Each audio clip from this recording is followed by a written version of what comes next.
Welcome to Roberts and Janice Live. As you know, this program is set aside for you to ask your questions, give your comments on any topic whatsoever. And in my role as host of this program, I will endeavor to answer your questions to the best of my ability using our Catholic faith, scripture, tradition, the fathers, the medievals, the popes, the councils, the saints, the doctors, the encyclopedias, and just about anything I can find to help you walk away satisfied that your question has been answered. We come to you every Wednesday from 3 to 5 p.m. Eastern Daylight Time. And usually at the top of the program, we have some email questions or some things that are going on in the church and the world that are worthy of discussion. And we do have a few email questions today, so I'll probably start with those. And let me see, do we have any announcements? We are still working on the third day of the movie series, How the World Was Created in 6 Days. And we thought we were going to get it out in May, and it looks like June is the month. That's next month. So you can stop biting your fingernails and know that it's coming. We are adding actually 2 things to it that are very important. And so it's well worth the wait, believe it or not. We also have, for those who want to see the animations that we have for our cosmological studies, we have a Mac version of the animations available now. And so those of you who order the flash drive will have the Windows version and the Mac version on the same flash drive. So let me see, anything else? We have the new book out, of course, 60 Ways to Defeat a Heliocentrist, available in paperback. That is on our site. And what else do we have? We have a video series called The Demise of Catholic Scripture Scholarship. And we're just about finished that. And when we are, we'll put that on a disc available for purchase. And we did a great job on that. You'll enjoy that. That's excerpts taken from the book by the same title. And I would expect that would be out at the end of May or early June. And there are 9 episodes to it, all in great graphics and my narration. So something that I think every Catholic should be aware of. And let me see, anything else? Well, of course, we are still waiting with bated breath for the next pope to be elected by the College of Cardinals, and nothing yet. So pray to God that we get a good pope is all we ask for Christmas, a good pope. Let me see, anything else? Let me get right to the email questions here and see if I can get through these pretty rapidly so that we can go to our chat board. And I see it's already got a flood of questions, so let me try to hurry as much as I can here. Okay. This is from Phil. He says, "Hi, Robert. I have a question for your next program. Did you ever finish whatever it was you were doing with Genesis 1 and 2 in response to Timothy Gordon? Would be great to hear your rebuttal to his objections." No. Well, yes and no. I have, but you're the first person to ask about that, so I haven't actually got all the thoughts in line and put it in a paper format. But yeah, we need to do that sometime. And then your next question, also, there is another matter I'd like to bring to your attention. You made mention in your last program where it seems you were implying definitively that at least seemingly some Protestants have gone to heaven and more will go to heaven under the graces provided by the Catholic Church. I am aware of the teaching of Pius IX about invincible ignorance, as we find in this encyclical Quanto Conficia Mormore, but that states that those suffering from invincible ignorance are able to go to heaven, not that they will go to heaven. And he outlined context around that point. While it is indeed possible, I think we need to be careful about stating definitively that Protestants and other Catholics will get to heaven. Well, of course, yeah, I agree with that. If I said will go to heaven, that was a mistake. I can't find myself saying that because the whole reason I answered the question the way I did was because none of us have that authority to say who will and will not go to heaven.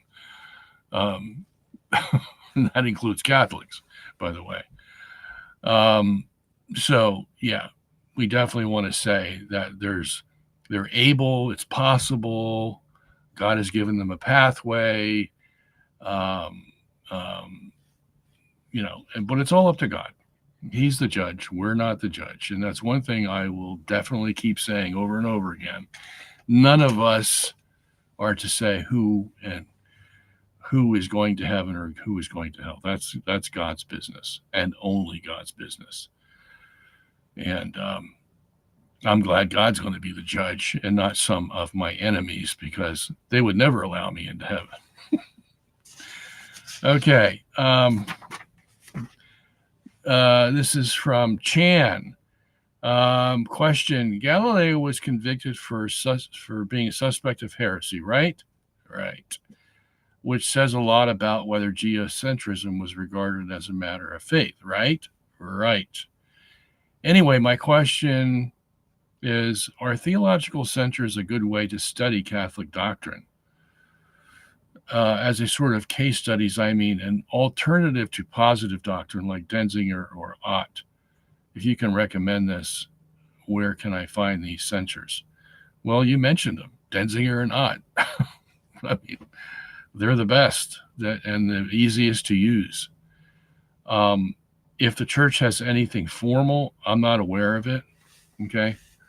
So, but Denzinger, very good, because at times you'll be reading all the censures they made against various theologians. And and if you're not careful, you might think that they're positive statements if you don't look back at the beginning and see that it was actually a condemnation of those beliefs. I know plenty of friends who have gotten caught doing that, thinking that a heresy was actually a doctrine because they didn't look back far enough in Denzinger to find out that the Pope was condemning somebody, not exonerating somebody. And Ott, of course, is good in there as well. Not as good as Denzinger, but yeah. So you found them, Chan. I mean, use them. I'm sure you're not going to exhaust them. Okay. Dr. Syngenis, is there an EPUB file of your books or just hard soft cover books and PDF? Yeah, for now, we have just the hard and softback and the PDFs. So we do not have an e-published file yet. Maybe in the future we will. Okay, next question. What is being referred to in 1 Chronicles 1:19 when it says, when the earth was divided, referring to the time of the birth of Peleg in the listing of names? Well, that comes from Genesis chapter 10. So 1 Chronicles is just repeating what's in Genesis chapter 10 about the earth being divided in Peleg's days. The flood had occurred already, and that was, 400 years prior. And then after the flood, if you remember reading in Genesis, that was chapter 6 to 9. In 10 and 11, you have them building the Tower of Babel. Okay.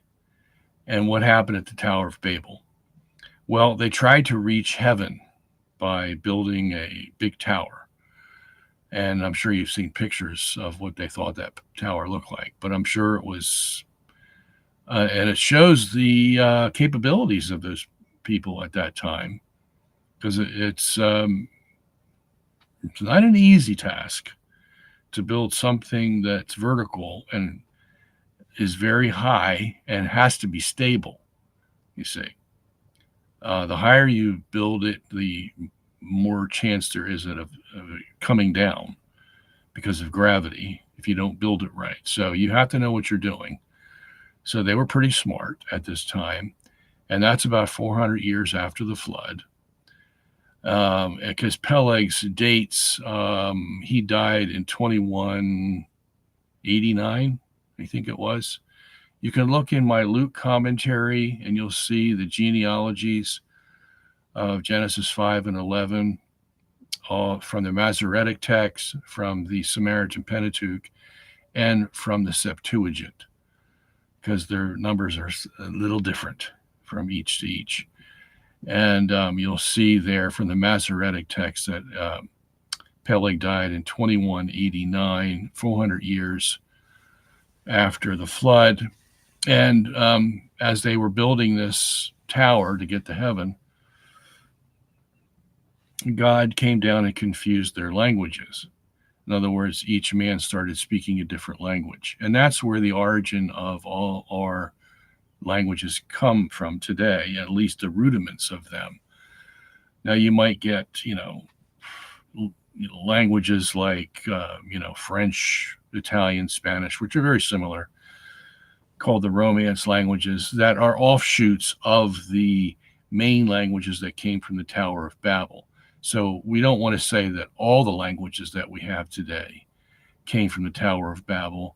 We would say that a large percentage of them came from the Tower of Babel. And then those languages developed as they would commonly develop through the years, with people adding words, changing pronunciations, accents, all kinds of things would happen as people spread out over the world. So you could say maybe the other 50% of the languages that we have today are just by natural processes of languages being situated in different places of the earth.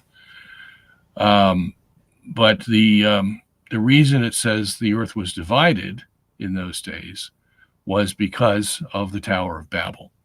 Okay, the earth was divided because they were all one before, you see, and they all wanted to stick close to the Tower of Babel. And there's a lot of things happening there. Probably you have to read between the lines, but a lot of that was they didn't want to spread out to the rest of the world as God had commanded them. And this is another form of birth control. I know it might not be directly connected, but it's basically telling God, no, we're not going to be fruitful and multiply. We're not going to spread out over the earth. And that's a sin. That's a big sin. Man has to understand that he is made in the image of God and can make decisions, but God is the one directing the movie here. And the director says that the population will go out and spread among the world and be fruitful and multiply in each place. And they said, basically, no, we're not going to do that.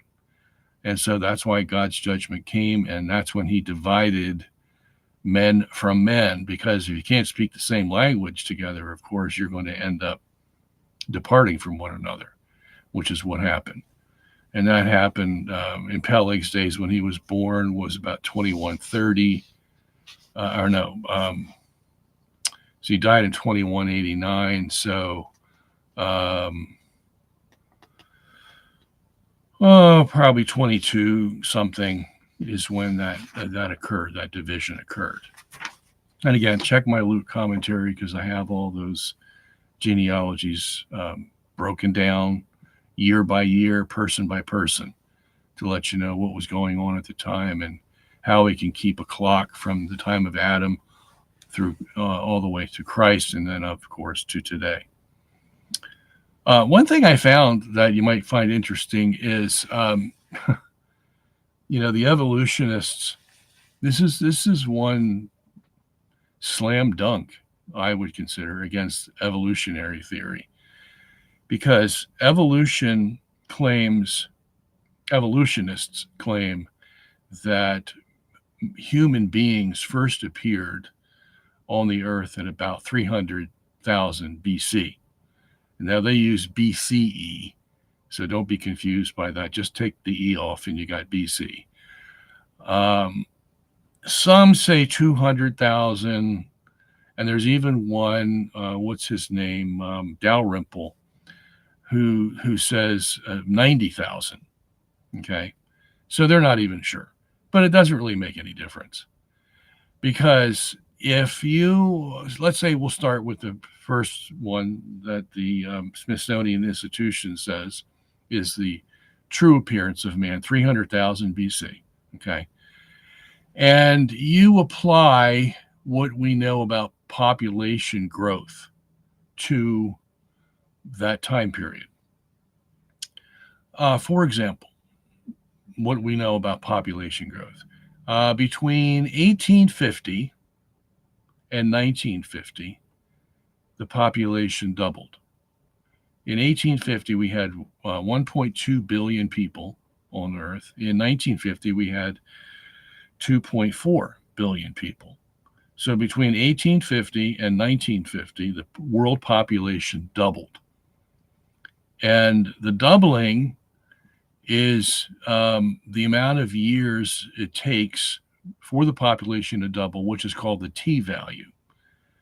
So the t-value between 1850 and 1950 was 100 years.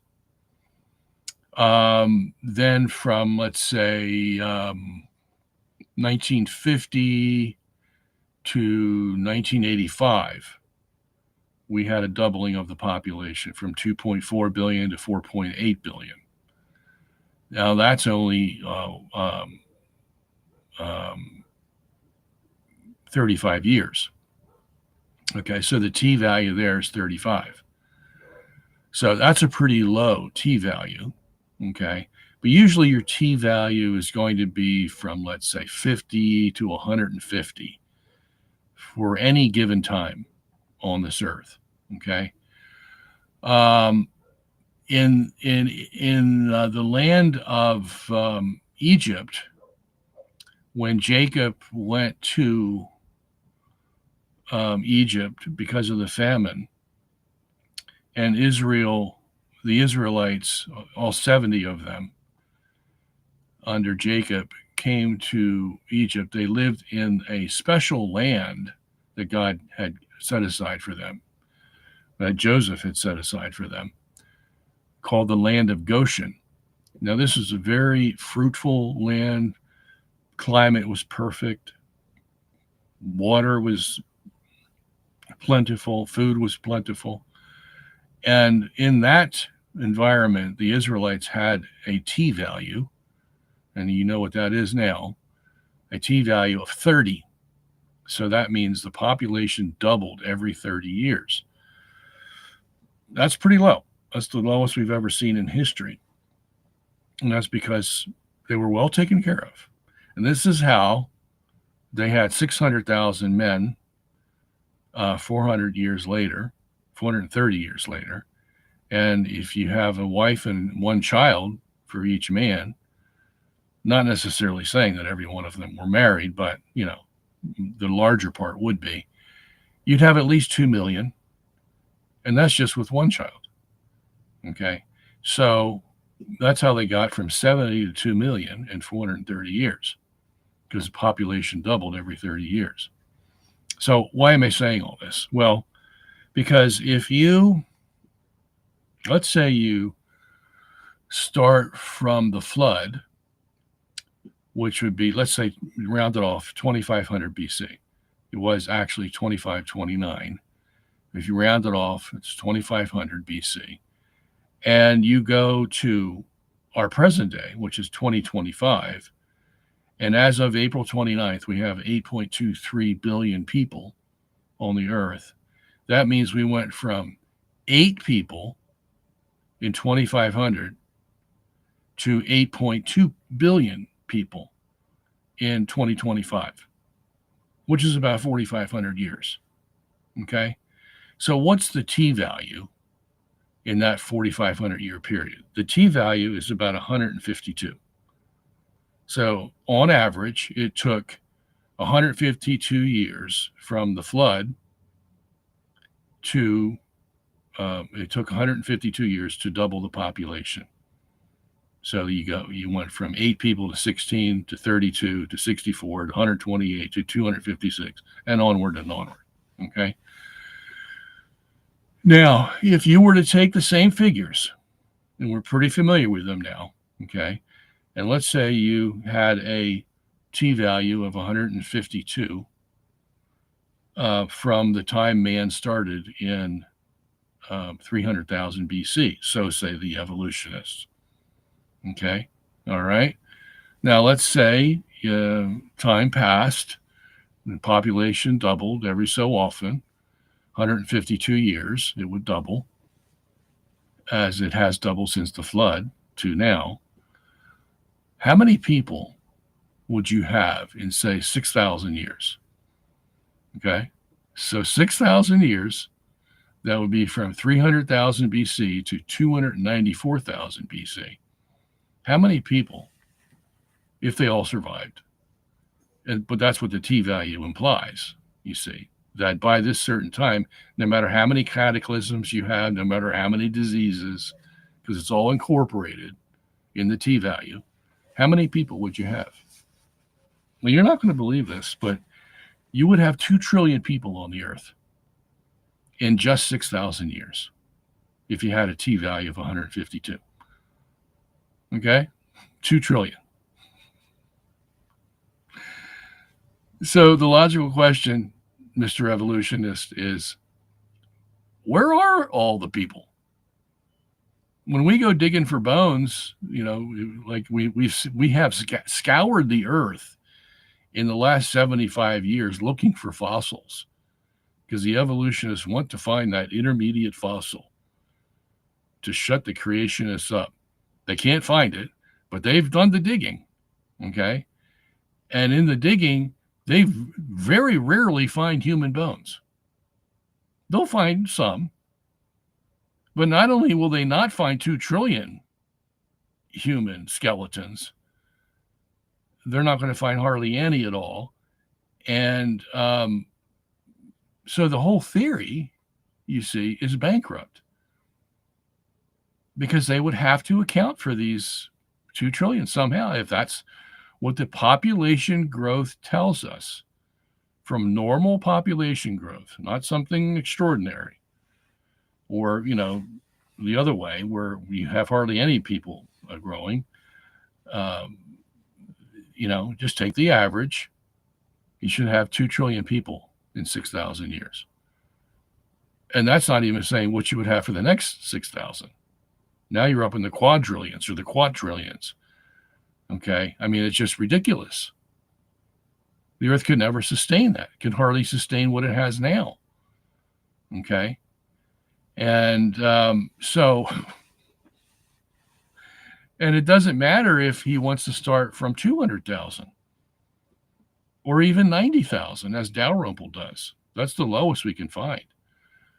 Because that means if you start from 200,000, then 6,000 years from 200,000, which is 194,000 BC, you're going to have the same problem. You're going to have 2 trillion people with a T value of 152. If you start at 90,000, in 6,000 years, you're going to have 84,000 BC, and you're going to have 2 trillion people. Okay. So, and the evolutionists can't claim, well, there's going to be some cataclysms here. No, because if you're an evolutionist, you believe in uniformitarianism, which means there really can't be cataclysms, because that will disrupt the evolutionary timetable. It's very sensitive.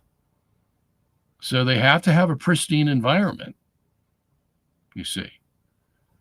And if they believe in polygenism, that is, you have more than two people starting the human race. Let's say you have four. Well, then your problems are even greater, because now you're going to have 4 trillion people in 6,000 years. You see? So either way they go, they're stuck.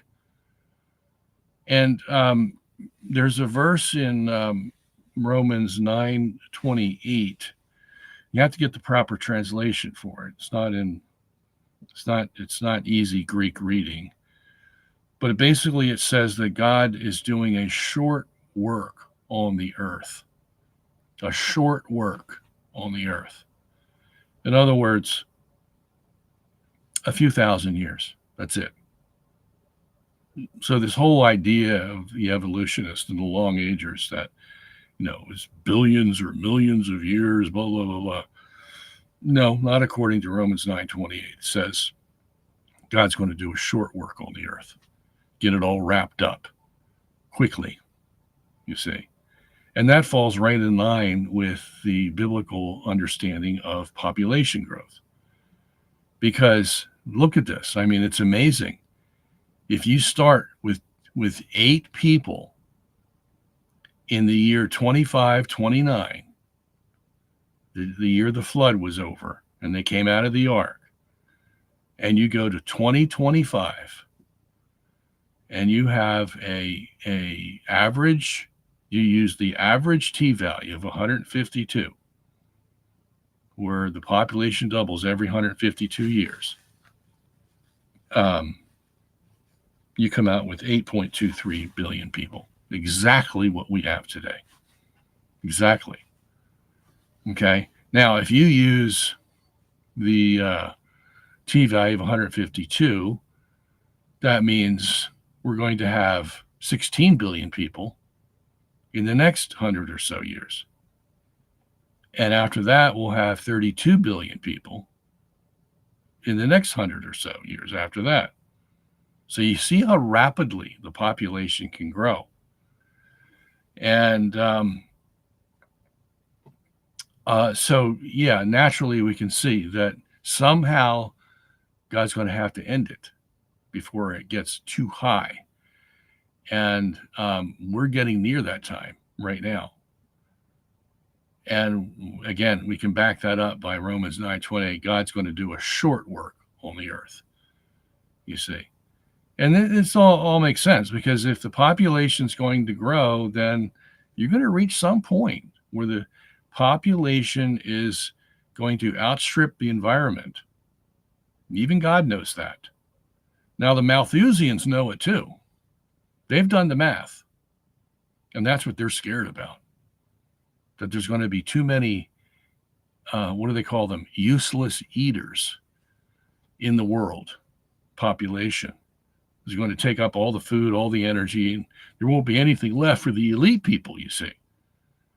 And so that's why they're promoting abortion, birth control, COVID, all kinds of things to keep the population down so that the useless eaters don't take up all the commodities and everybody else dies. See, that's what they're afraid of. They're called Malthusians. And so we both got the same problem. God's got the problem. Malthusians have the problem. God's already planned it such that he's going to make a short work on the earth. So there we have it. Okay, let me go on to the next question here. Question, not that you will do it, but as an ought claim, should you and me do everything God commands? That would be a yes.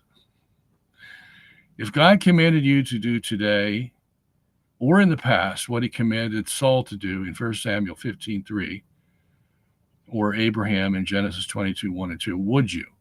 Isn't God cruel for asking man to do it and put him in a mental torture? Let's assume you are certain it's God's and not the devil's in disguise. Serious, honest question, not a gotcha question. Okay, didn't I answer this? Here's his follow-up. I have a follow-up to my previous question. You've said today it's going to be a little difficult to do the same. If God told me to go to Uganda and kill every man, woman, and child. Not likely. We don't live in those days, in those kinds of days anymore. That's what I said, yes. What do you mean by difficult? Do you mean that it's unlikely that God would ask for that today? Yes. And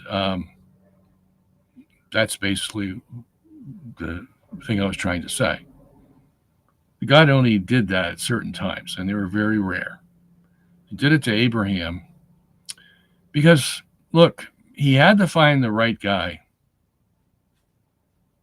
And if he was going to base his whole plan of the coming of Jesus Christ on one man, one nation, he better have the right guy.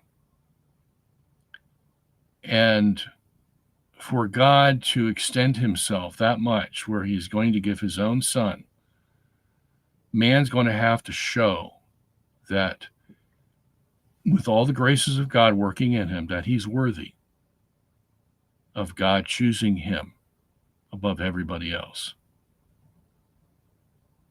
Okay? That's basically what's going on here. And because of Abraham, because of his incidents where he showed a lack of faith, okay, and there were a couple in his life that we know about. First, in Genesis 13, when he said that Sarah was his sister, so that they wouldn't kill him when he thought that they would take Sarah as their own, and take her in marriage or whatever they were going to do to her. And then he did it again in Genesis 20, and God came after Abimelech because of Abraham's lie and almost killed him. And Abimelech was pretty ticked off that Abraham had said, Sarah's my sister, because he's in fear. He's in fear that Abimelech and his men are going to take Sarah, because apparently she was a beautiful woman, and do to her as they wished, was his fear. And he forgot about that God's going to protect him. Do you think God would call him out of Ur the Chaldees and set him on this trek and not think that along the way there are going to be some treacherous people? Okay, well, that's real life. But Abraham folded in those instances. And then again, in Genesis 18:19, God's going to destroy Sodom and Gomorrah because of their sins that reached to high heaven. And Abraham doesn't want God to do that. So we're saying, well, what's his criterion for judgment here? Is he being logical? Does he know who he's talking to? And he bargains with God. God wants to destroy the whole city, and Abraham says, well, what if I found 50 righteous? Will you destroy it? And he's putting the burden on God, making God look like he's being unmerciful, and he doesn't mind doing it either. That's the other thing, is imposing on God, the Almighty, perfect in every way, implying that somehow he's not merciful because he's going to destroy the whole city even if he finds 50 righteous. So God plays Abraham's game with him. And, Abraham has more to say. He's going to test God again. Well, how about 40 righteous? No, I will not destroy the city for 40 righteous, God says. So he's playing the game. And Abraham, thinking, like a crafty lawyer, says, okay, what about 30? What about 20? And God says yes to each one. Okay. How about 10? And God says, yeah, for 10 righteous, I won't destroy the city. So you see what's happening there. Abraham didn't mind putting the burden on God 5 times in a row. Okay. And God, as patient as he is, long suffering, because otherwise, Abraham's a good guy. Okay. He just gets this itch in him somehow, and he becomes a little irrational. And somehow he thinks he can turn the tables on God. And so, you're questioning, okay, what kind of character does this guy have in pursuing this line of argument? So that's the other time. Okay. And the time before that was in Genesis 17, where, the story God told Abraham when he was 75 that he was going to be the father of many nations, which implies that Abraham is going to have his own child. Okay. And he's not stupid. He can figure that out. And he's 75 at that time, Genesis 12. And time goes by and Abraham has no son. And so his wife says to him, well, take Hagar as your wife and have a child through her. Now that's a sin, because Hagar is not believing God Almighty, who doesn't ever lie, that he didn't come through with his promise. And so, and Abraham, just like Adam in the Garden of Eden, when Eve says, here, take and eat, Abraham says, oh, okay. And, just like I won't get into name calling here, but listening to his wife who's telling him to do something wrong. And he does. And his life was never the same after that. So there's a lack of faith. Okay.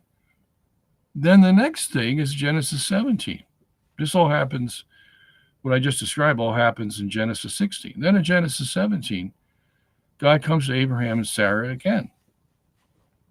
And this is now when Abraham is like 99, Sarah is 89. He's just about to turn 100. And God says, remember that son I promised you? And, that was when Abraham was 75, 24 years ago. And, and Abraham laughs at God. Yeah, some son. And Sarah laughs also. Both said to laugh at God's promise in Genesis 17. Okay. So, wow. God can be insulted. And if there's anything that's insulting, it's to laugh in his face at the promise he made. Knowing that God is not a liar, that the whole essence of God depends on him always telling the truth, never shading the truth, never deceiving anybody into believing something that's not true. The whole character of God revolves around this, him telling the truth all the time. So when he prophesies something, even if it takes a long time, you can depend upon it that it's going to happen. Okay? Now, Abraham's, he's been around God now for almost 30 years. And God called him out of Ur the Chaldees and, dusted him off and said, I got a bright future for you. And he already knew God back then and had been following him for these 30 years. And it's like, somebody for 30 years and they've been true blue to you, never giving an instance of double dealing with you for 30 years. And then when push comes to shove and he comes himself to verify what he said to you, and you laugh in his face, the first question that comes up is, do I have the right guy? Do I have the right guy to lead this nation, to set the example for this nation, so that I can bring my son and deal with their sins? Well, here's a couple of sins right before him that he's going to have to deal with. Abraham's sins of disbelief. Okay? So this man deserves another test. And it can't be a test that is just menial. It's going to be a test that is going to get right to the core of his being to find out who he really is. Because if he can't pass this test, then God ain't going to use him. And so the best test, the ultimate test, the one no higher than any other test, is that very son that I promised to you, that you now have, by the way. So I was true to my promise, wasn't I? Just didn't come when you thought it was going to come. I want you to take that very son, and I want you to go kill him for me. Well, of course, God knows he's not going to kill him. Okay? That's already written between the lines. But here it is. Your last test. You passed this test, and I'm not going to test you anymore. But you've shown me enough unbelief in what? At least 5 instances in your life that I haven't chastised you for yet. Okay? I let you go. But look, I want to find the right man. Are you the right man, Abraham? Well, let's find out. How much do you believe me? Okay? And so takes the son up there, is ready to stab him with the knife. And Hebrews 11:19 tells us why he did this, why he believed God. Because he said, if God means for me to kill my son, well, that must mean that he's going to raise him from the dead. You see? So that test brought out the best of Abraham. What man would come up with that conclusion? That if I do happen to kill my son, God's going to raise him from the dead, because God's going to keep his word. That he's going to be the progenitor for all of Israel. My son, Isaac. How is that going to be possible if Isaac's dead? Well, the only way it can happen is God raises him from the dead right there on the spot. So I kill him and God raises him. That's the only way it's going to work out. But it takes a tremendous amount of belief in God to come to that point, you see. So, yeah, that test was, according to God's righteousness, the perfect test. Because God was in control of all the events. He knew how it was all going to fit together. And yet, went through with it to show the proof of Abraham's faith. See, God could say, yeah, well, I know Abraham's going to do it, but that's not proof for us. You see, God, in order not to, he has to have witnesses to his own righteousness, because we're the observers. You see, in a court of law, you can't say, well, I was thinking on doing the right thing. I just never did it. But my mind was right. I mean, I had good intentions because I was thinking to do the right thing. And the judge is going to say, yeah, but you didn't. So there's no witness to your veracity. You have to have a witness who can verify that, yeah, not only were your intentions good, you really meant it and you followed through with it. You see.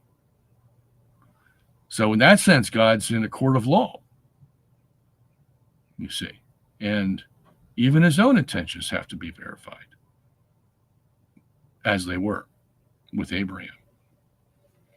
All right, so much on that question. One more, and then we'll get to your other questions.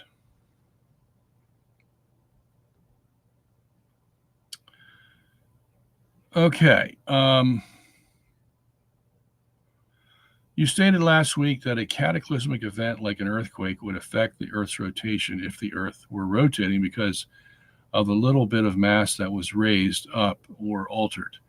If the Earth is rotating and flying through space, how is it possible for the buildings and towers to be so far up and not change the rotation or at least fly off the face of the Earth? Wouldn't the increase in the upwards height of just about any city skyline in the world also affect the supposed rotations? That's certainly true. Okay. When the Twin Towers came down, by the way, in 2001, that would have affected the rotation of the Earth if the Earth was rotating. Okay. So, and then when you add in all the other buildings that go up every year, what is it in Dubai? They have the tallest building in the world. That would affect the rotation of the Earth because it's all based on the laws of inertia. Okay. So you got a point there. And you have to ask the question, when you add up all these fluctuations in the rotation, is it going to make anything significant in the model of a rotating Earth? That's the question they have to answer. And of course, anytime they have to answer that, when they talk about tsunamis or volcanoes or earthquakes, they always minimize it. Okay. It's only going to be a micron here, micron there, so nothing significant. Well, we wonder. Okay. We wonder. Now, of course, if you have a fixed Earth already, okay, nothing that goes up, buildings or whatever, is going to affect it because it's not rotating. It's solid. It's stable. Okay. And that's what you need. You need that for a stable universe. Because if that rotation rate changes to any significant degree, you're going to have sunlight on portions of the Earth much more than what is normal, which means the heat's going to rise, and it's not conducive to biological life. That is for sure. Okay, so that's one thing about a rotating universe that makes it stable, much more stable than in a rotating Earth model, because the universe being so big has so much mass. That's why we have all the stars out there, to keep the universe rotating at a stable rate. Because the more mass you have out there, the more inertia you have, and the more difficult it is to stop that rotation. So you want to know why there's billions of stars out there? Not just to look pretty, but that's to keep the universe stable in its rotation. And that's why it's always rotating at 23 hours, 56 minutes, and 4.09 seconds without deviation. Okay, without deviation. How can that happen? How can it happen with a rotating Earth? It can't. It's going to fluctuate. As a matter of fact, evolutionists think the Earth rotated in 10 hours back millions of years ago, and is now 24 hours because it slowed down. Well, if it slowed down then, why don't they say it slows down now? What's to stop it from slowing down? Nothing. As a matter of fact, there's a lot out there, externally and internally. Internally, we've already gone through those. You got the earthquakes, the volcanoes, the tsunamis, the buildings. Externally, you got gravity perturbations with the planets. You got cosmic rays. As a matter of fact, cosmic rays, you can measure the amount of movement an object sustains when it's hit with cosmic rays. Okay, so even cosmic rays will affect the rotation of the Earth. So you got all those outside asteroids, meteors, anything out there can slow down the Earth's rotation rate to the point where it becomes detrimental to biological life.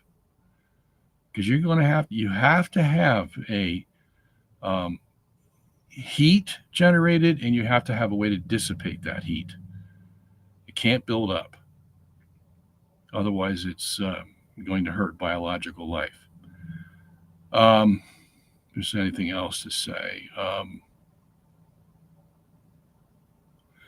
Okay. I think that's it on that question. Okay, so let's go to our board here.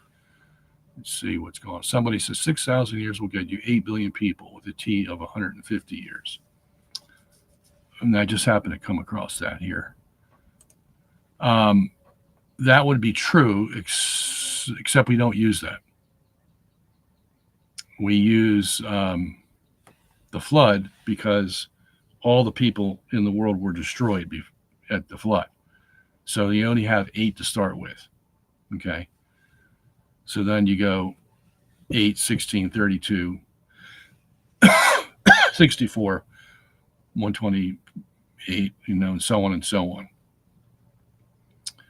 All right.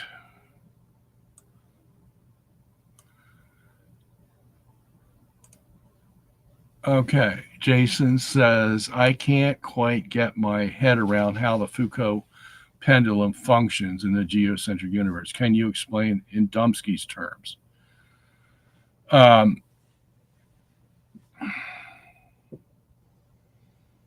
Okay, so let's say you go to the amusement park and you get on a ride, and you see these everywhere. You get on a ride where the ride turns, and inside they have padded walls in the circular cylinder, right? And you're standing against the wall, and then they start spinning the machine. Okay, faster and faster, and by the time they get to the optimal speed, you are pinned against the wall. Your feet are off the floor. You're pinned against the wall, and you can't move. You can't even move your arm from the wall. And every limb that you have, legs and arms, of course, are pinned to the wall so that you can't move until the ride stops and it stops spinning. Okay. So what is that force that pins you to the wall? The reason I'm going here is because this shows you how strong the force is. Okay. The force is so strong that you can't even move your limbs off the wall. And it's not spinning that fast. It may do, I don't know, one rotation every 4 seconds or so. So that's not very fast. But it's enough that you're pinned against the wall of that amusement ride. That's called the centrifugal force. Okay. That's part of what makes the Foucault pendulum move. Okay. Except there's another force. Whenever you're in a situation of rotation, you're going to have at least 3 forces. The first one you're going to feel is the Euler force, which is the force that you feel as soon as that ride starts. Okay. You're going to feel a jerking motion. Okay. It's a tangential direction. That's called the Euler. And then once that's done and you're moving, you're rotating, then the Euler force goes to 0. Okay. Then you got two other forces. And by the way, these are all called inertial forces. Inertia is when you are either at rest or moving uniformly, and some other force comes along and knocks you out of that state. Okay. The principle is that the body that's being knocked on by another force is going to have a certain resistance to that force, even though the force may overtake it eventually. That's called its inertia. So inertia can be what a body does at rest, even though it's imposed upon by another force, it's going to resist moving to a certain extent. That's called its inertia. And the more mass it has, the more inertia it has. Okay. Or inertia can be viewed as if that body is moving at a uniform speed, say 60 miles an hour. Okay. And another force, let's say another car, comes and hits it. Well, that moving car that has the inertia is going to resist being hit to a certain extent, and so they're both going to end up going off at an angle. Okay, so that's all about physics, but these are called inertial forces. Why? Because they move objects and make them do certain things. So they have inertial force. So when you got on the ride, before it started rotating, you were standing, say, in the middle somewhere, and you could stand without any problem. Nothing was bothering you. But as soon as it started rotating, that inertial force came in and pushed you, you see. And your inertia, because you have a certain mass, is going to resist it, but you're not strong enough to resist it because it's much stronger than you, especially when that ride starts moving pretty fast. 4 rotations or, 1 rotation every 4 or 5 seconds. That's getting up there. And that's going to overtake your little inertia just standing in the middle, and it's going to force you against the wall. And it's not going to let you move as long as that force is there. And so we discovered that one of those is the centrifugal force, because it's an outward force. It's going to keep pushing you outward. And if the wall's in the way, well, that's where you stop and you can't go any further. Okay. And then the third force is the Coriolis force. Okay. The Coriolis force is a inward turning force. Okay. It's a force where if you shoot something straight, it's going to curve away and keep curving. They have shown films where with ink blots and all kinds of things to show you exactly how the Coriolis force works. And it's that it goes straight and then it turns and it keeps turning. Okay. And you can see that in action in the same amusement ride, as a matter of fact. Because let's say you take a beach ball, into the ride, and the ride starts moving and it forces you against the wall, and you're holding the beach ball against that amusement wall ride.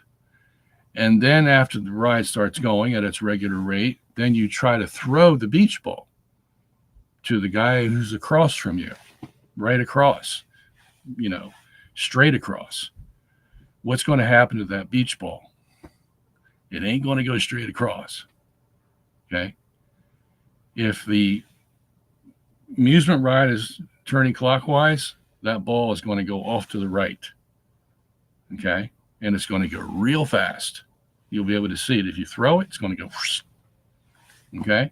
If the amusement ride is going counterclockwise and you throw the ball, well, the ball is going to go off to the left fairly fast. Okay. That's called the Coriolis force. So here's how you can see the inertial forces in action. You got the centrifugal force that forces you against the wall. You got the Coriolis force that is an inward turning force. Okay. And you see that in the beach ball, and you already felt the Euler force because that's the jerk you feel when the ride starts. Okay. Now all three of those work simultaneously together. And that's the force that's turning the Foucault pendulum. You can't see it, okay? But it works through the whatever space is filled with. It works such that the force is carried through that space onto the Foucault pendulum. And why does the Foucault pendulum move? Well, because it's supposed to be a free moving pendulum that is not impeded by anything on Earth. So if it's freely moving and there are forces out there that will make it turn, namely the centrifugal, Coriolis, and Euler force, then it's going to turn. Okay, same thing with hurricanes. Why do hurricanes turn clockwise or counterclockwise in the northern hemisphere and clockwise in the southern hemisphere? Okay, that's a fact. Anything below the equator, hurricane or otherwise, typhoon, you can name it, it's going to rotate clockwise. If it's in the northern hemisphere, it's going to rotate counterclockwise every time, all the time. Okay, so the equator is the division point. Why is that the case? Because of the Coriolis force, mainly. Okay, and the Coriolis force is going to go, because the Earth is in the middle of the universe, the center of mass, then the division is going to occur at the equator. And the division is going to result in the Coriolis force going clockwise in the south and counterclockwise in the north. See, that's another way we can tell that the Earth is in the center of the universe, because the Coriolis force is divided in two and goes in two different directions. Okay? Remember I said when you're on the ride and the ride is turning clockwise, okay? Well, the beach ball is going to go off to the right, and if the ride is going counterclockwise, the beach ball is going to go off to the left. Okay? And so there, again, you have proof of it, of the division of the Coriolis force. And, you can compare it to gravity. You could ask, how is it that if I jump out of an airplane, I fall down to the ground without exceptions? How is it? What is that force? I can't see anything. Well, we call it gravity. So there evidently is something going on that attaches to your body and pulls you down. Same thing with the inertial forces. There is a force out there just like gravity. As a matter of fact, inertial forces act just like gravity that attaches onto you or to the Foucault pendulum or to the hurricane and forces you to go in a certain direction. Okay? That's how it works. I hope I have explained it in Dumbsky terms. All right, next question. Let me get a drink of water here first. All right, I'll let you guys read the question as I get a drink here.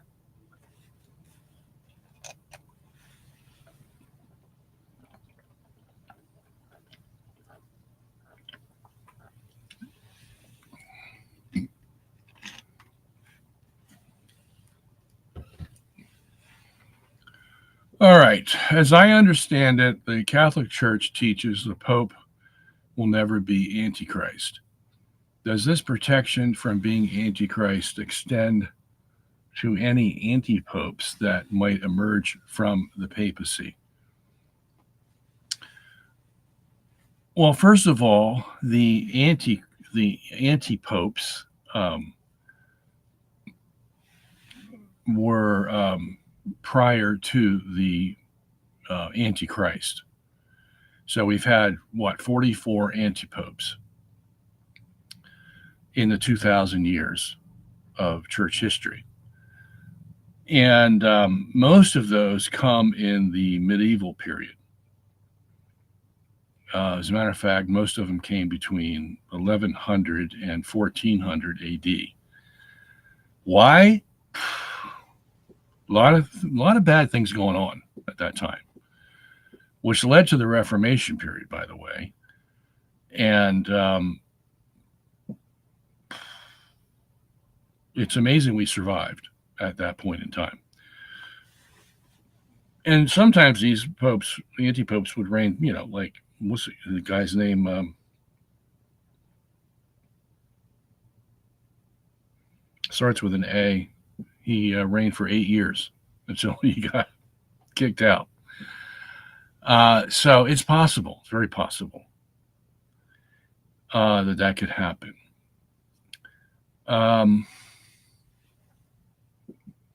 And at that time, you had the secular world very interested in the papal world. The two intermingled to a point where one kept eye on the other and didn't let the other one get away with anything. So that's why these anti-popes could get in there and then they could get out, because the secular government got involved. You don't have that today. The secular world probably wouldn't even notice that we had an anti-pope if we did have one. So, and the other thing, what's leading to why I'm saying all that is because there's only going to be one Antichrist. There can be several anti-popes, but there's only going to be one Antichrist. And if you already know that's not going to be a pope, okay, your question is already answered. So, if I'm following you correctly, you can have an anti-pope at any time, okay? But whether that anti-pope is going to be the Antichrist, that's a whole different question. Because the Antichrist is, according to Paul in 2 Thessalonians chapter 2, a man with certain qualities that no man has ever had. Okay. This is a man who is going to basically place himself at the top of the heap of any man that came before him. Whether that man was great or small, whether he was a Julius Caesar, a Genghis Khan, whoever it is, he is going to claim himself greater than any of them. Okay? He is going to claim that he is from God, just as Jesus Christ was from God, and that he is basically God in the flesh, just like Jesus Christ was. And he is doing God's work, the second round, so to speak, of what Jesus Christ did when he was here 2,000 years ago. And he is going to have the power of miracles to deceive the people. And that's going to be allowed by God because Paul first says that there's going to be an apostasy, a worldwide apostasy, a falling away from the faith. And then the Antichrist comes, whom he calls the man of sin. So that means that the people are not listening to God, and there's nothing that's changing their mind. And so God, because of that, allows the Antichrist to come and further deceive them, to lock them into their sin, basically. And that's why he now has the power of miracles, because as Paul says that he will work miracles, he says, and this delusion, God's giving them this strong delusion because they refuse to receive the truth. Okay? So God's not neutral in this. He is further allowing them to be deceived and lock them into their deception to prepare them for judgment. See, once you tell God no, and you mean no, and God says, okay, that's it, it's over. I'm never coming after you again. The next thing you'll find is my judgment, you see. And you will be further deceived into believing that you're right and I'm wrong, because those miracles are going to deceive you. And you're going to think, yeah, you're really following God when you're actually following the devil. Okay? So why do I go through all this? Because this is a very unique the one and only Antichrist. Okay. So it has really nothing to do with an anti-pope. Okay. I don't know how much further I can take it, but I think that's good enough for now. All right. Why use the Masoretic and not Jerome's Vulgate translation? Hasn't the Masoretic been altered to remove prophecy about Christ? Yeah, there's a lot of people who claim that. Okay. There's very few that can prove it. And sometimes the proofs that they have are so, what you would say,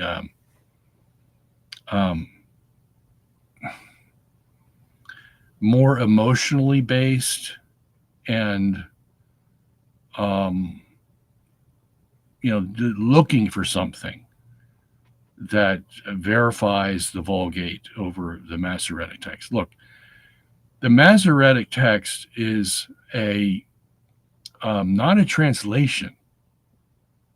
Okay, it is what they claim to be as the actual Hebrew that was used in Jerome's day and prior. The Masoretic text was collated and put together around the 9th century AD, and they were as careful with those transcribing of the letters as the original Hebrews were in, writing down Moses's original words. That's, they believed in God and believed that they had to be faithful to God's word, and so they put down there exactly what was in the original Hebrew text. And some who claim that, the Vulgate, it's a good translation of the Hebrew, but it's not perfect. It's got its problems. And so did the original original Latin that was used prior to Jerome. The what do they call Vita Latina had a lot of problems. So Jerome tried to clean them up, and it did a pretty good job, except some instances where Jerome made his own mistakes. Okay. Now, if we want to compare, the Masoretic text to the Vulgate, to the Septuagint, we have, some great books that do that. The Hebraica Stuttgartensia is one of the greatest that's ever been written in the 20th century, that actually goes through letter by letter, verse by verse, and tells you what the problems may be and all. I have it on my shelf here, as a matter of fact. Let me just pull it down.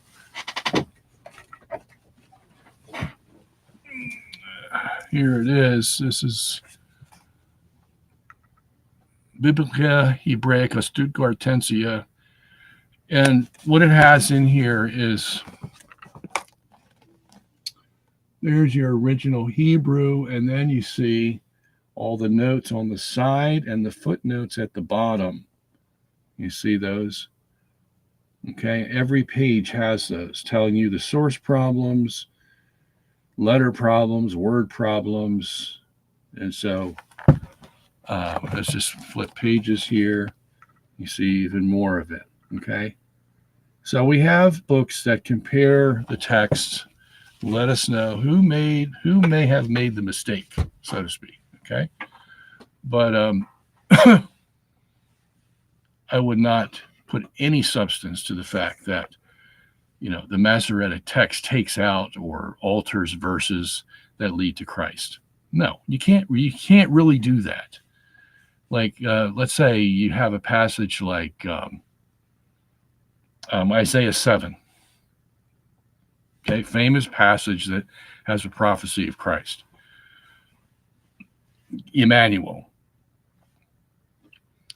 And Matthew quotes it. in Matthew chapter 2. There's not really anything you can do with the Hebrew. I mean, the Hebrew is the Hebrew. Unless you start altering words, but that's not what the Masoretic text does. Okay, and you can compare that to the Greek Septuagint and find out that, yeah, they're pretty much on par with one another. They got, places where they deviate, but that's all because of human error. There's about 12 different human errors that can be performed when you're copying manuscripts. And even the monks did the same thing. They made errors in the Greek translation of the New Testament. Okay, and so, that's why you have the science of textual criticism. Because men are weak, they're going to make mistakes because they get tired, they get hungry, they can't see straight, after doing it for so many hours a day, and I've done it myself when I'm copying a manuscript somehow. I'll skip a line or I'll skip a couple of words, and I wonder, how did I do that? Well, it's because, I'm frail. I may be able to give a good draft in one page, but the second page, now I'm getting tired. So that's what happens to copyists. But to say that there's deliberate change of the manuscript to say that Christ didn't come, no. I haven't found anything like that at all. And I've been doing this for almost 50 years. Okay. Can you explain why they think they found a black hole and why it isn't? I think I explained this last week. Let me try again. Black holes are a result of the math of general relativity. Okay, in other words, general relativity's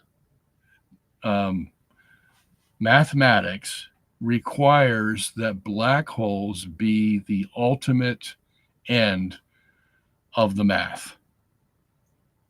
All right. Now that's what's scary about general relativity, is because the gravity somehow is never overcome and becomes so strong that now you have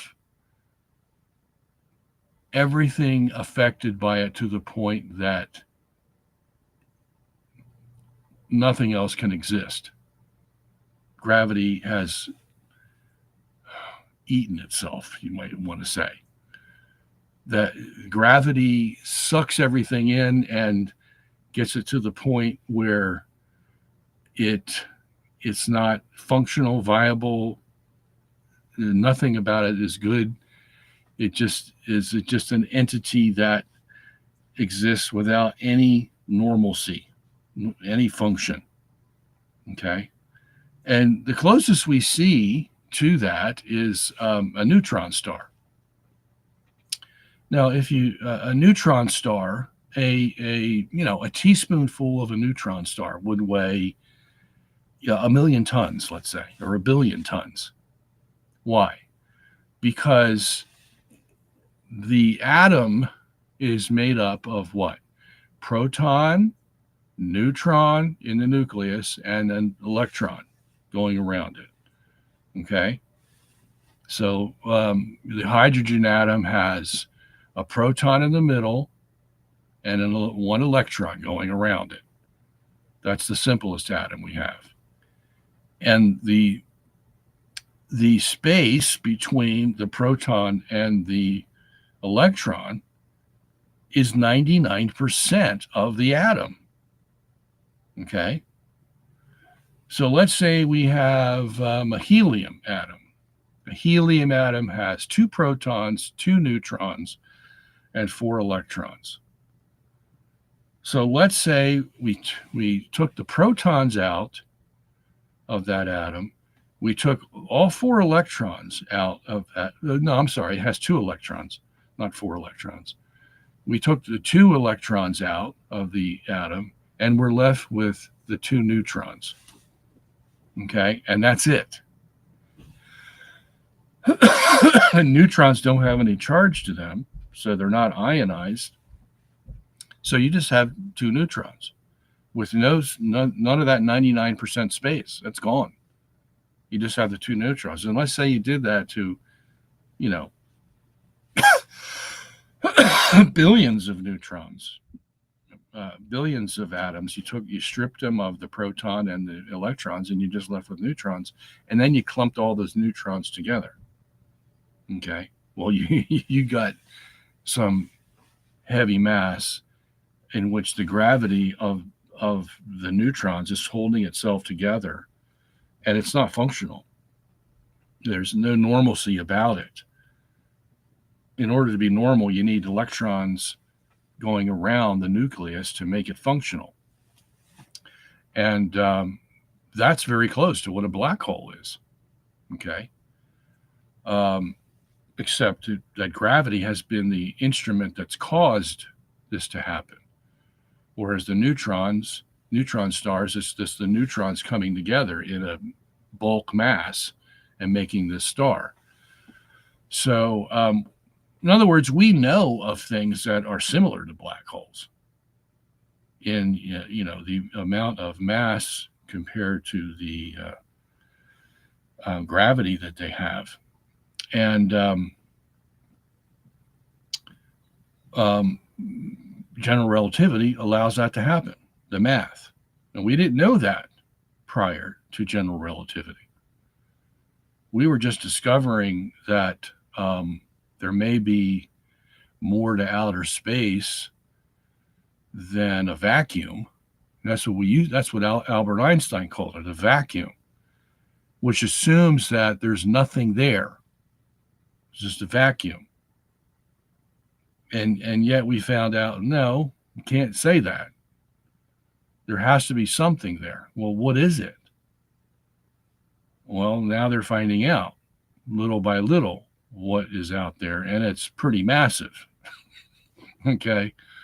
So, but Einstein didn't know that when he developed general relativity. He didn't know about quantum mechanics.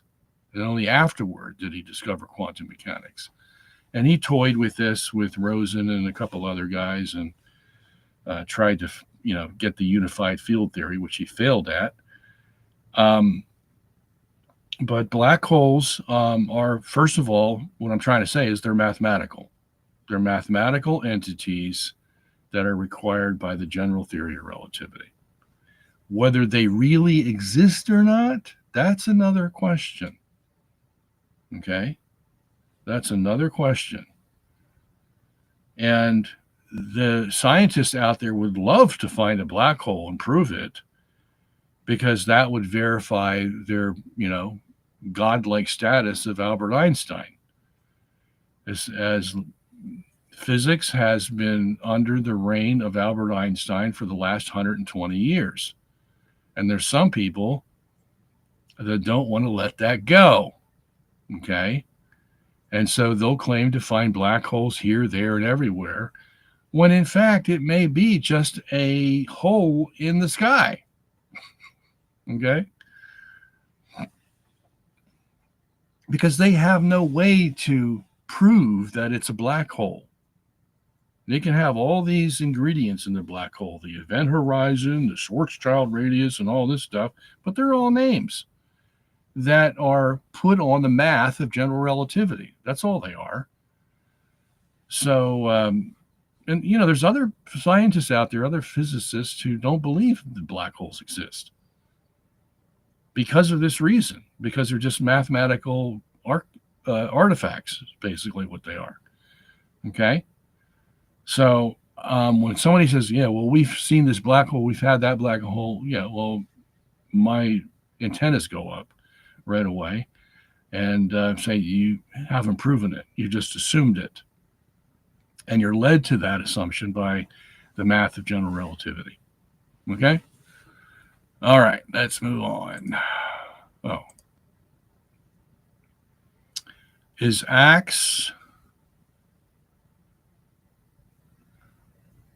a scribal error? You didn't put the chapter.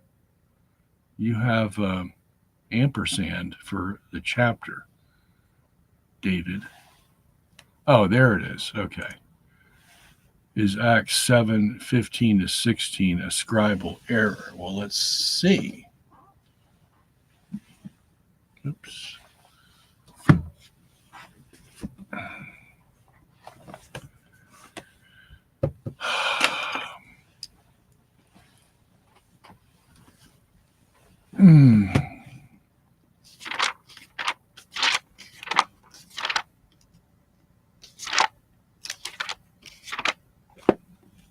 Acts 7:15.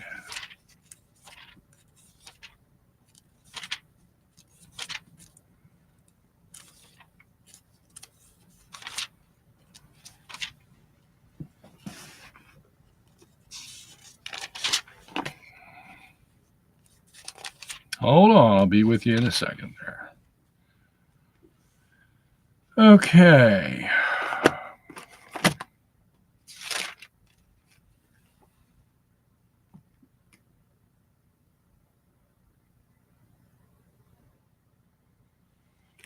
All right.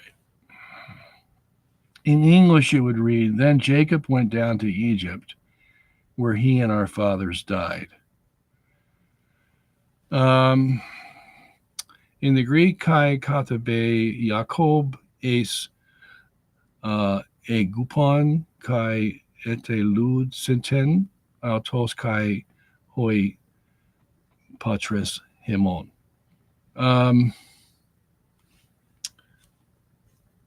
The only possible discrepancies are the way katabe are.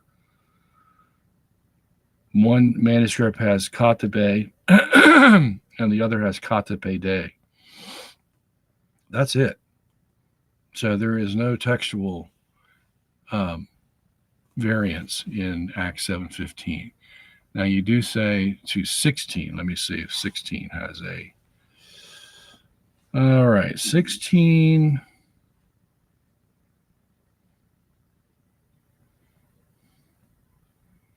Has a slight variation.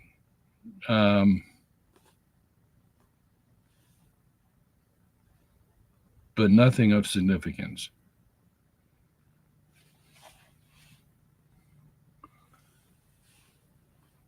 The only discrepancy is in the reference to Shechem.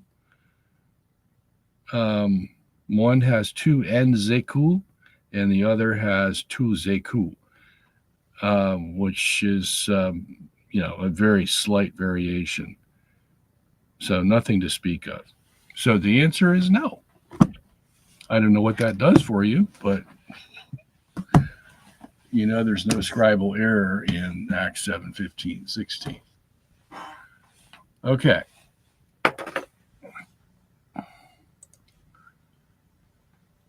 All right. What is our Catholic defense for ancient religion on Egypt and similarities of a virgin birth? Well, Joseph and Mary went to Egypt, right? And while there, they might have told the story of where Jesus came from. He came from Mary, and by the way, Mary's a virgin. And so the Holy Spirit impregnated Mary, and that's how we got Jesus. I can imagine them telling people that when they went to Egypt. Why not? That's the gospel. Okay. So let's say that story traveled around Egypt. And some, religious guys say, hey, that sounds pretty good. Let's use that for the Egyptian religion. We'll say that one of our gods came from a virgin. Yeah, that happens all the time. Yeah, a lot of the nations surrounding the Jews when they were in the Old Testament, and a lot of Gnostic gospels. I mean, we had so many perversions of the gospels. There are over 200 books in the New Testament period alone that we call the pseudepigrapha, the apocrypha, New Testament apocrypha. that were making up stories left and right about Jesus. So that's naturally what happens. That's what we would expect people who are either infatuated with Christianity or jealous of Christianity, or competing with Christianity. They're going to make up stories that are, fantastic in the way to make them look like they're superior. Okay? That happens. And the early fathers had the job of going through all those 200 pseudepigrapha books and apocryphal books to find out which one was actually the New Testament. And they ended up with 27 of them out of over 250. Okay? They had a big job to do. So they can be similar. We would expect them to be similar. It's the same thing with the flood stories that permeated Mesopotamia and all the outlying regions. They each had a flood story. Well, so you see that they're similar. Talks about one man with a family who has a boat, gets in the boat, stays there for a year, and the whole world is destroyed. You find those stories everywhere. After the flood, of course, in the Mesopotamia Valley. There's probably about 24 of them. Okay? So this is what happens with men. They copy other men's religions because they don't have a religion of themselves to speak of. So, your religion sounds pretty good. Let me try that, in which they do. Okay? So don't be enamored by similarities. That's going to happen. All right.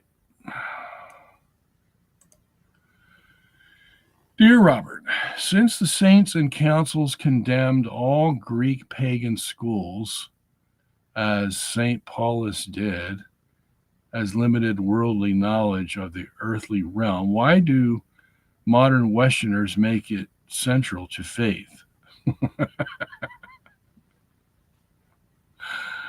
That's a good question. You have, after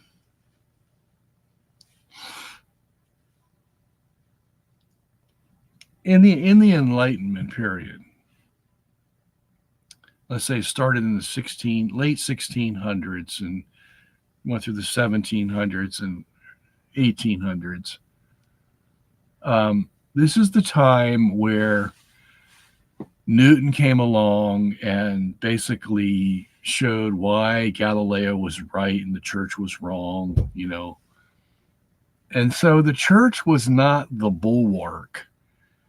That's BULWARK, by the way, any longer that it had been in, the first millennium and throughout the Middle Ages up until Newton and Kant. Two peas in a pod. Newton basically used science to say that the church didn't know what it was talking about. And Kant used metaphysics and philosophy to disprove Thomas Aquinas' 5 proofs of God. Okay? First time in history. You got these two guys covering all the basics of knowledge and how we know things, Kant and Newton, and nobody could compete with them. Okay? So, at least not until 200 years later. So, what they did, they said, well, let's go back to the beginning. Let's go back to the Greeks, find out what they did, how they did it, why they did it, and use that as the basis from which we now develop Greek thought in the Enlightenment. And we'll bypass the Catholic Church, you see. They could do that now because of these two, very intelligent men, Newton and Kant. And since they've already proven that the church didn't know what it was talking about because it said that the sun went around the earth, and if it made that mistake, then what other mistakes has it made? Because remember, the church claimed that this was a matter of faith. Okay? That's a pretty big statement. Whether the sun goes around the earth or the earth goes around the sun, it's a matter of faith because the Bible says only one of them. And if the Bible's the word of God and God can't lie, the whole thing hinges on whether it's correct to say that the sun goes around the earth or the earth goes around the sun. That's why it was such a big deal. And now that we know, because Newton's proved it by his laws of motion, F equals ma, that the earth has to go around the sun, then the church doesn't simply know what it's doing. Not because the church was necessarily wrong about the mechanics of science, but wrong about what it declared as a matter of faith. You see, that makes all the difference. So if the church can't even tell us correctly what is a matter of faith, then it's worthless. It's worthless. Because if they can make that mistake, calling something a matter of faith that isn't a matter of faith, what the heck else can it do? Okay? So we can't go back to the church. They royally messed up, you see. So who are we going to go back to? Well, you can go back to the Romans, but they weren't as smart as the Greeks were. The Greeks, wow. They had a guy for every thought they had, from Euclid to Parmenides to whoever, Plato and Aristotle. They had it together. And so that's where it all began. Okay. Now we use the Greeks as our basis for knowledge. And you can see that in the way they teach philosophy at secular universities. What's the first thing you start with? Plato and Aristotle. When you take general philosophy, two Greeks had two different ways of viewing the universe, or the world, mankind, Platonic and Aristotelian. But that's where you start. Okay? And then they skipped to Descartes, who was Catholic, but was a devious Catholic, who was into Satan worship and all kinds of things. And then you go to Kant, and then Kierkegaard and Hegel and all those guys, and you basically skip the Catholic Church. Okay, and you think you have the right to, because the church can't even tell you what is a matter of faith, for Pete's sake. Okay, so you legitimize your skipping of the church and go back to the Greeks. Then you have a whole movement of art, classicism, that pronounced this basically to the world.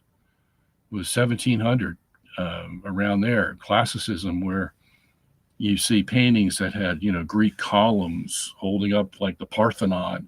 You see those same columns in, modern architecture and paintings, telling the world this is where we're making our connection to the Greeks.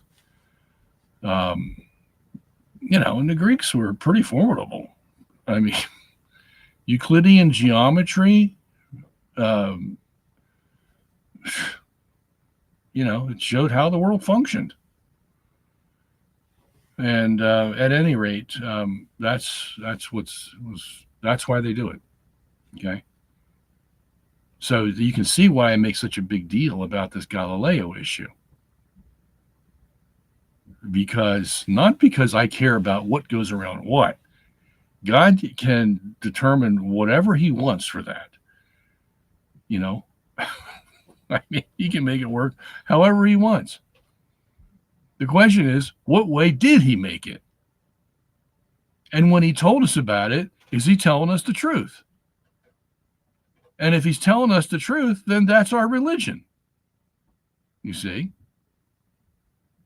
Very simple. You see, Christianity, as I have said before, is an all or nothing game. We are either all right about what we say as dogma, doctrine, or don't listen to us at all. If we make one mistake and say something that's true, which is false, or say that something is false, which is true, then we're not worth listening to. It just takes one. That's it. One instance. And Galileo is the one instance that they point to just shut us up so that we have no say in how the world is run and why we're here, what we're doing. Okay? So if we can show them, no, we weren't wrong, and your own science shows us that we're not wrong. It didn't show us back in Newton's time because he finagled it a little bit without telling people. But now that we have Mach and Einstein and everybody else, yeah, we can show you that your own science says that we weren't wrong. But they won't listen to that. No, you can't even get them to listen to the fact that modern science has shown that the church was right. They won't listen to you,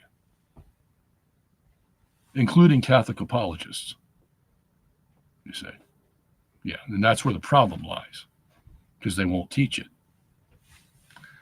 And that's another subject altogether, isn't it? So we'll move on. All right. What is your opinion of the Tychos model and the Tychosium animation? You can pin the Earth at the center, but unfortunately it is rotating on its axis. Yeah, and that's what makes it wrong. Okay. I mean, if we're going to go by the church saying that the non-rotating Earth and non-revolving Earth is a matter of faith because that's what Scripture says, then any model that has the Earth rotating is wrong. Okay? Ipso facto. But the other problem with the Tychos model is that he's got the whole thing centered around Mars. Okay? That the whole universe moves in conjunction with how Mars is moving. And that's just not true. Okay? The geocentric model, which has the Earth in the center, is the pivot point for not Mars. The Earth is the pivot point for how the rest of the universe is going to function, because the Earth is the center of mass of the universe. Not Mars, not Mars's revolution. You know, see, in the Tychos model shows the same thing that was going on between Ptolemy, Copernicus, Kepler, Galileo, Tycho, wherein they could all make geometric models of how they thought things were moving in the sky. And basically, they're all the same, with one or two deviations here or there. Because all they did was shift the rings. And I could show you if I had an animation. We do have an animation like that, by the way, where we show from Copernicus to Kepler, Tycho, and Ptolemy. All they did was shift the rings. Because they have to make the planets move in relation to the sun all the same. Nobody can be different, because if you're different, it means you got it wrong. So all the distances and movements have to be exactly the same. The only thing different is how you get the planets to do that. Okay? And you do that by changing the rings. That's it.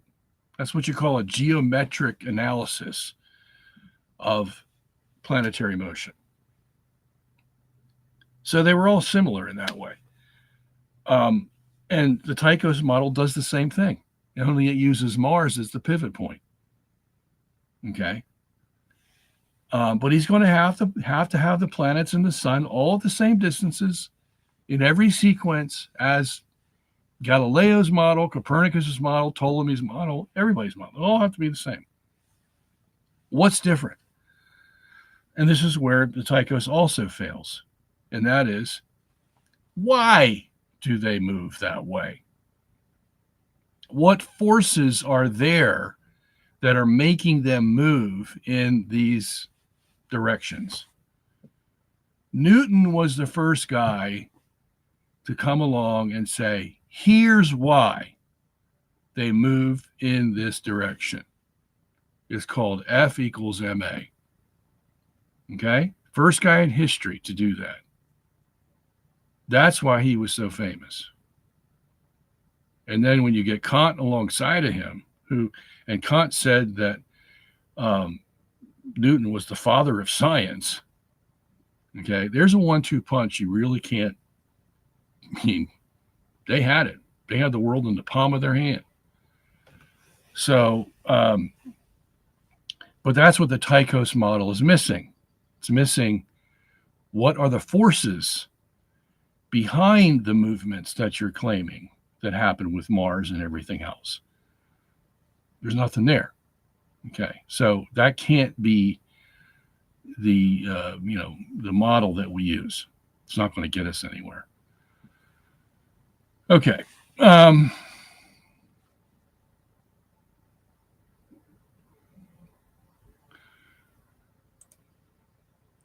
Why do not Catholics care so much about the Pope? Well, they do.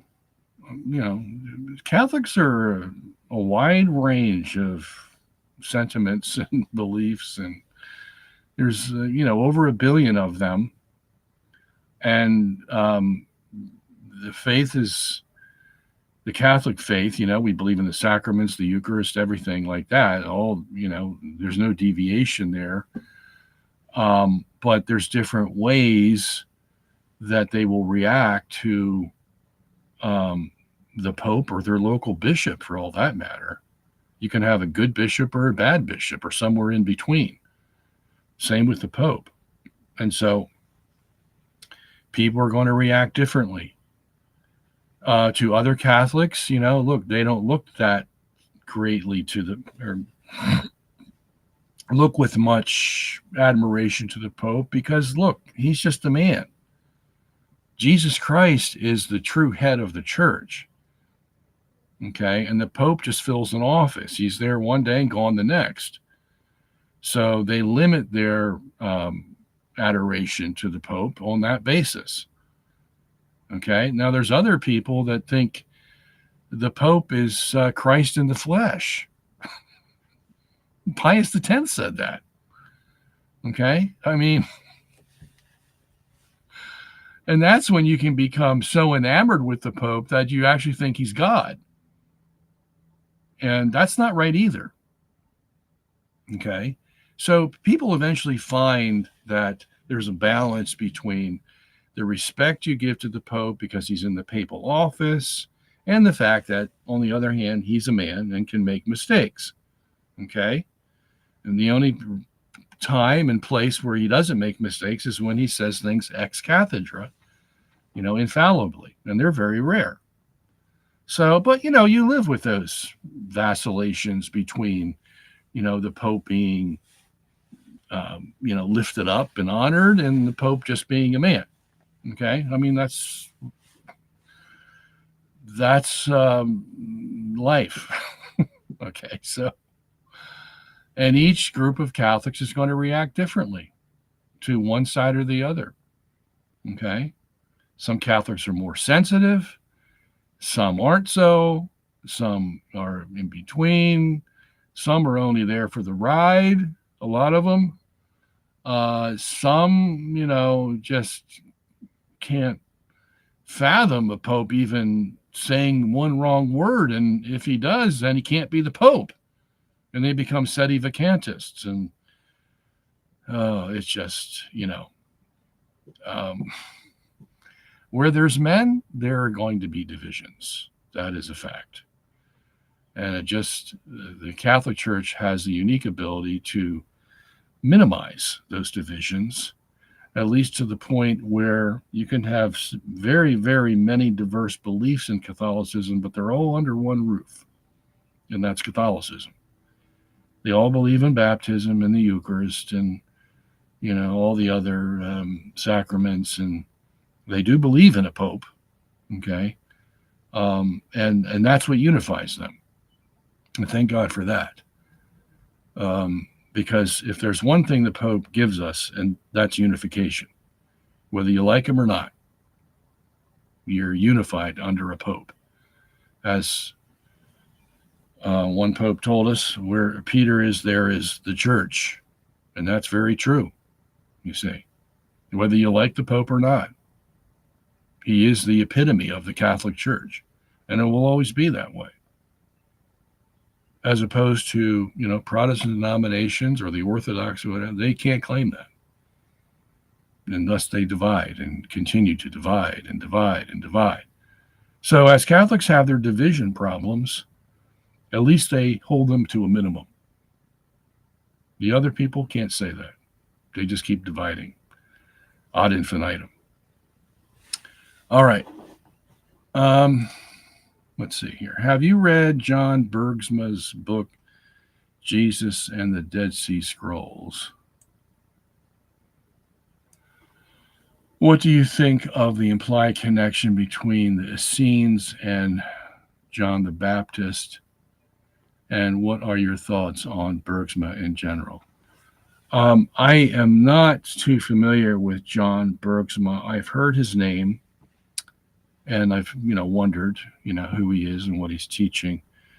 As far as John the Baptist in these scenes, he's not the first to make that connection. But nobody's ever been able to prove it, that John was part of the Essene sect. And I have a hard time believing that John was part of the Essenes. They were a kind of weird, what do you call them?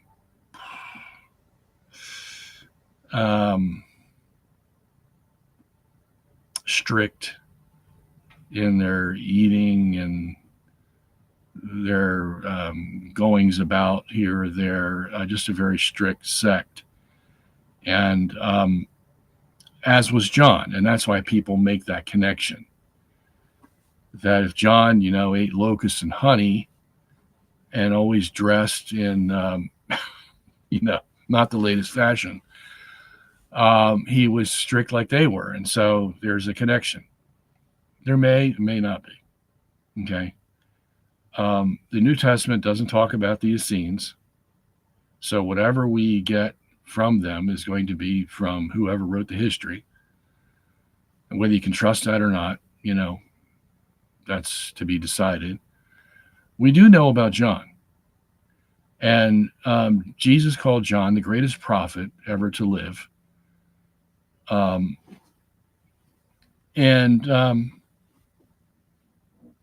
He fulfills the role of Elijah, according to Malachi 4:5. And nobody talked like John. I don't know of any Essenes that talk like John the Baptist. This guy, he didn't care who you were. He was going to tell the truth about you and about what you were doing and what you needed to correct yourself.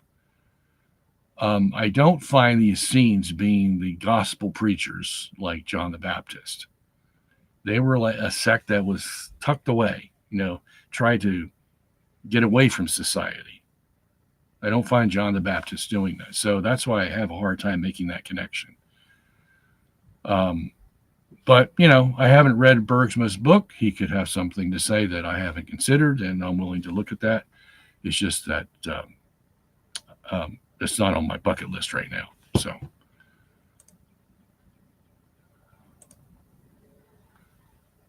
okay.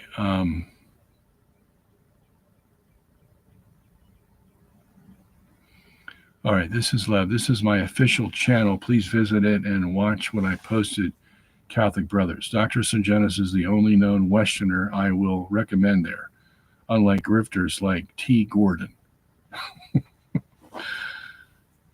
Well, all right, question. Here's the question. How does the Transhumanist Project and the brain machine interface technology, the holy morphic understanding of man?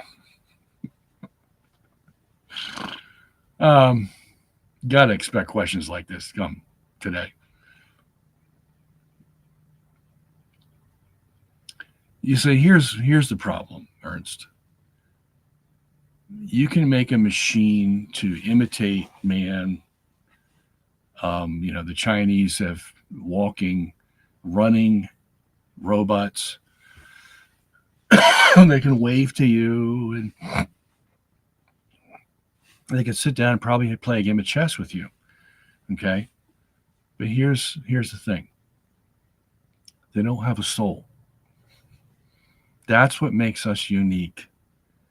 Not this flesh, okay, not these bones. These are just attachments to my soul. My soul is the real thing. Because when I die, this flesh and these bones are going to go into a grave and they're going to disintegrate. But my soul is unaffected by my death. It's so unaffected that in order to be normal, it can't live in a dead body any longer. It has to escape. And God allows it to escape and to go into another realm that it can be accepted. You see. But so that's the difference. So all this, interfacing, brain machine, holomorphic stuff, they're all labels for man's desperate search to find out who he is. And he can't find out because he's looking at the surface and won't go beneath it to find his soul. The soul that God made that makes him eternal. Okay? And there's no way that you can replicate a soul. We don't even know what it is. We just know we have it because Scripture tells us that we're made of body and soul. But that's our essence. And soon, when Jesus comes back and our souls are reunited with him, then we will have new bodies that will give the expression of that soul in its most manifest way. The most manifest way that soul can be portrayed will be done through our new body. That will be magnificent. And that's the day we all wait for. And that's the day that all these transhumanists and everybody else surrounding them will never experience. They will wish for something greater, something higher, but they will never get it. They will die and be forgotten. We, as believers, will wish for that and we will get it. And that's what the whole thrust of the gospel is. Live out this life, be patient, be righteous under God, so that he accepts you into that realm where you will have this new body with your soul that best describes your body in the most magnificent way, and you will do that for eternity. Wow.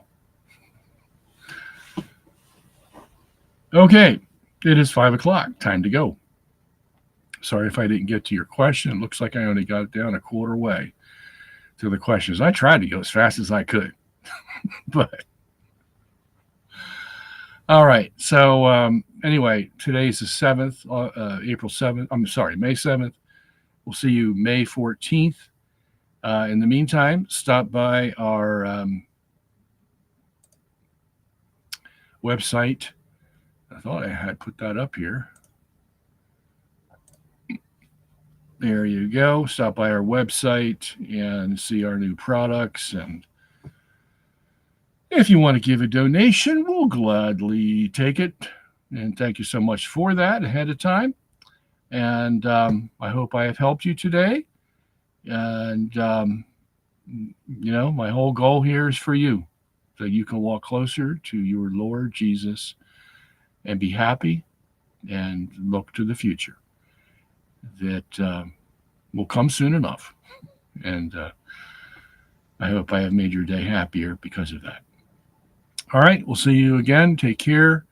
God bless.